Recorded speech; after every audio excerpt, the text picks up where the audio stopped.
অবশেষে ইউনূস সরকারের বেইমানির মুখোশ উন্মোচন, ফাঁস হল উপদেষ্টাদের ক্ষমতার কালো অধ্যায়। প্রশাসন দিয়ে যেভাবে ভোট কারচুপিতে সাহায্য করেছে আসিফ নজরুল ও খলিলুর রহমান, থাকছে প্রমাণসহ ভিডিও। এবং সব শেষে দেখবেন শেষ মুহূর্তে পরিস্থিতি পাল্টে যাচ্ছে। এবার তারেক রহমানকে নিয়ে যে বিস্ফোরক মন্তব্য সেনাপ্রধানের। এতক্ষণ শুনছিলেন সংবাদ শিরোনাম, এখন থাকছে বিস্তারিত। সময় যখন কথা বলে তখন তা হয় খুবই ধারালো।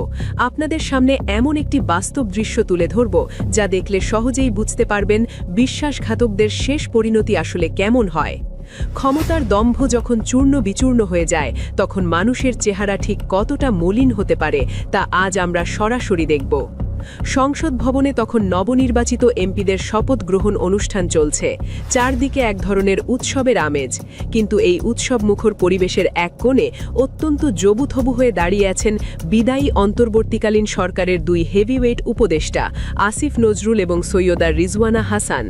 তাদের সামনে দিয়েই বিএনপির প্রতাপশালী নেতারা দাপটের সাথে হেঁটে গেলেন, অথচ কেউ এই উপদেষ্টাদের পাত্তা দেওয়া তো দূরের কথা, একটি শব্দ উচ্চারণ করল না। বেচারা আসিফ নজরুল আর রিজওয়ানা হাসান কেবল অপলক দৃষ্টিতে ফ্যাল ফ্যাল করে তাকিয়ে রইলেন। ভাবুন তো, কয়েক মাস আগেও যারা এদের স্যালুট দিতে দিতে নুয়ে পড়ত, আজ তারা এদের ছায়া মারাতেও যেন রাজি না। অপমান কি কেবল এখানেই শেষ? মোটেও না। ঠিক একই জায়গায় সাবেক পররাষ্ট্র উপদেষ্টা তৌহিদ হোসেন একা একা দাঁড়িয়ে মোবাইল টিপছিলেন, যেন নিজেকে আড়াল করতে চাইছেন। ঠিক তখনই পুলিশের একজন সাধারণ সাব ইন্সপেক্টর ভিড় ঠেলে যাওয়ার সময় তাকে অনেকটা ধাক্কা দিয়েই সামনে চলে গেলেন। আহা, কোনো সম্মান নেই, কোনো কদরও নেই। যে পুলিশ কয়েকদিন আগেও স্যার স্যার বলে মুখে ফেনা তুলত, আজ তারা ধাক্কা মেরে সরিয়ে দিচ্ছে। এর মানে খুব পরিষ্কার, বিএনপির কাছে এরা এখন স্রেফ ইউজ অ্যান্ড থ্রো বস্তু। সোজা বাংলায় বলতে গেলে অবহেলিত পচা মাল। এরা শুধু যে নির্দিষ্ট কোনো রাজনৈতিক দলের কাছেই গুরুত্বহীন হয়েছে তা নয়, সাধারণ জনগণের কাছেও এরা আজ বেইমান হিসেবে পরিচিতি পেয়েছে। অথচ একটু পেছনে ফিরে তাকান, এই অন্তর্বর্তীকালীন সরকার যখন দায়িত্ব নিয়েছিল তখন দেশের মানুষের মনে তাদের প্রতি কতটা অগাধ শ্রদ্ধা আর ভালোবাসা ছিল। ডক্টর ইউনূসের ক্যাবিনেটের সবাইকে মানুষ মন থেকে শ্রদ্ধা করত। সবাই ভেবেছিল এরা জুলাই বিপ্লবের সত্যিকারের ত্রাণকর্তা। কিন্তু সেই ভালোবাসায় ফাটল ধরল কেন? কারণ একটাই, ক্ষমতার মোহ, ব্যক্তি স্বার্থ আর বিদেশি প্রভুদের প্রেসক্রিপশন বাস্তবায়ন। মানুষ যে আকাঙ্ক্ষা নিয়ে নিজের বুকের তাজা রক্ত ঢেলে দিয়েছিল, সেই রক্ত ভেজা জমিতে দাঁড়িয়ে নিজেদের আখের গুছিয়েছেন। মানুষ ভেবেছিল তারা একটি সুন্দর বাংলাদেশ গড়ে দেবে, কিন্তু তারা গড়ল কেবল নিজেদের ভাগ্যের চাকা। এই পতনের মূল বীজ বপন হয়েছিল গত বছর ডক্টর ইউনূসের সেই বিতর্কিত লন্ডন বৈঠকের মাধ্যমে। লন্ডনের শীতল রুমে বসে যখন পর্দার আড়ালে মাস্টার প্ল্যান সাজানো হলো, তখন থেকেই এ দেশের মানুষ ইউনূস সরকারকে সন্দেহ করতে শুরু করল। সবাই বুঝে গেল এই সরকার আর নিরপেক্ষ নেই, তারা একটি নির্দিষ্ট দলকে ক্ষমতায় বসানোর সিঁড়ি হিসেবে কাজ করছে। জুলাইয়ের ম্যান্ডেটকে লন্ডনের সেই গোপন বৈঠকে তারা কৌশলে বিক্রি করে দিয়েছে। ছাত্র জনতার সেই মহান বিপ্লবকে তারা একটি বিশেষ রাজনৈতিক দলের হাতে ইজারা দিয়েছে। এবার আসুন এক একজন উপদেষ্টার আমলনামা একটু ভালো করে ঘেঁটে দেখি। শুরুতেই আইন উপদেষ্টা আসিফ নজরুল। তার কর্মকাণ্ডে এ দেশের মানুষ সবচেয়ে বেশি হতাশ এবং ক্ষুব্ধ হয়েছে। তিনি আইনের নামে রীতিমতো প্রহসন চালিয়েছেন।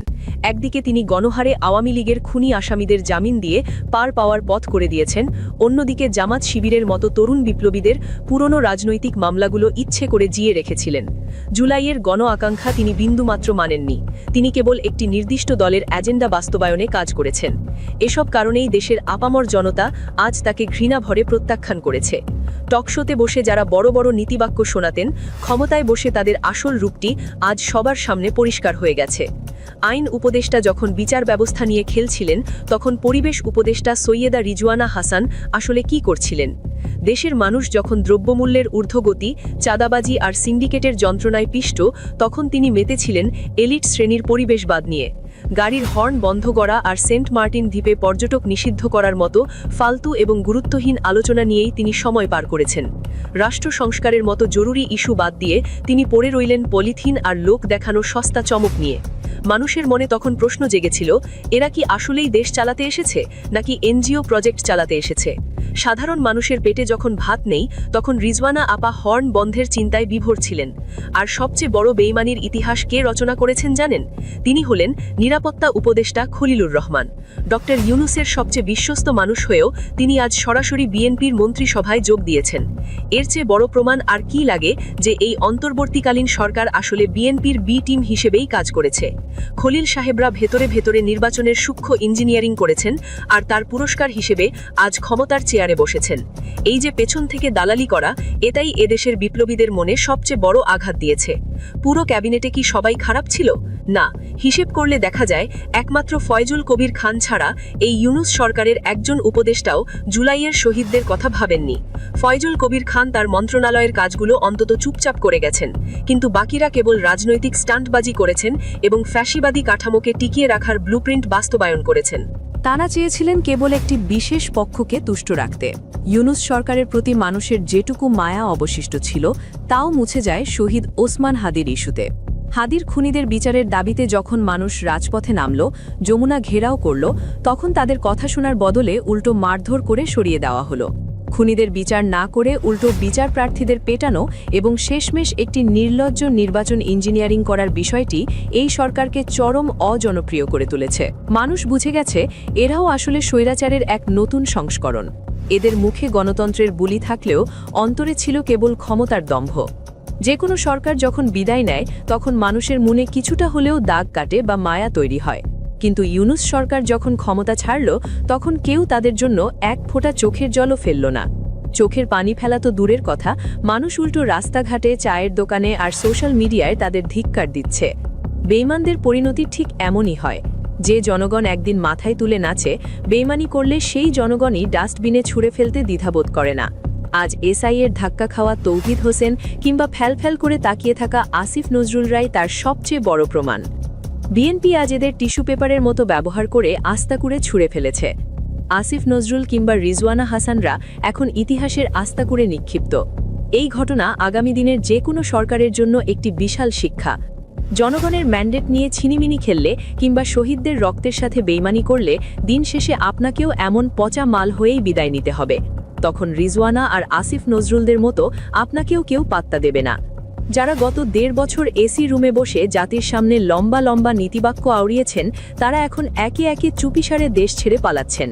খবর নিয়ে দেখুন ইউনূস সাহেবের ডাক ও টেলিযোগাযোগ উপদেষ্টা ফয়েজ আহমেদ তৈয়ব কোথায়। বিএনপি ক্ষমতা পুরোপুরি বুঝে নেওয়ার আগেই তিনি দেশ ছেড়ে সোজা নেদারল্যান্ডসে পাড়ি জমিয়েছেন।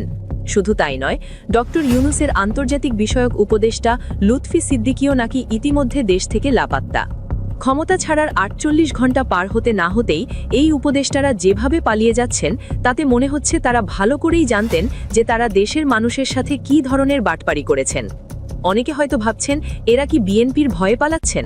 উত্তর হলো না, বিএনপির তো এখন সুসময় চলছে, তারা কেন এদের মারতে যাবে? বরং এই সরকার তো ছিল বিএনপিরই সেট আপ করা। উপদেষ্টাদের দেশ ছাড়ার আসল কারণ হলো জনতার পিটুনি খাওয়ার ভয়। তারা খুব ভালো করেই জানেন জুলাইয়ের আকাঙ্ক্ষাকে গলা টিপে হত্যা করে তারা যে ইলেকশন ইঞ্জিনিয়ারিং করেছেন এবং শহীদ হাদির মতো তরুণদের খুনিদের বাঁচিয়েছেন, তাতে সাধারণ মানুষের বুকে ক্ষোভের আগুন জ্বলছে। রাস্তায় নামলে জনগণ যে জুতো পেটা করতে পারে, সেই সাইকোলজিক্যাল ট্রমা থেকেই এখন তারা গোপনে ট্রাভেল ব্যাগ গোছাচ্ছেন। আমাদের কাছে থাকা খবর বলছে খুব শীঘ্রই এই সরকারের বেশ কয়েকজন হাই প্রোফাইল উপদেষ্টা এবং আমলাকে গ্রেফতার করা হতে পারে।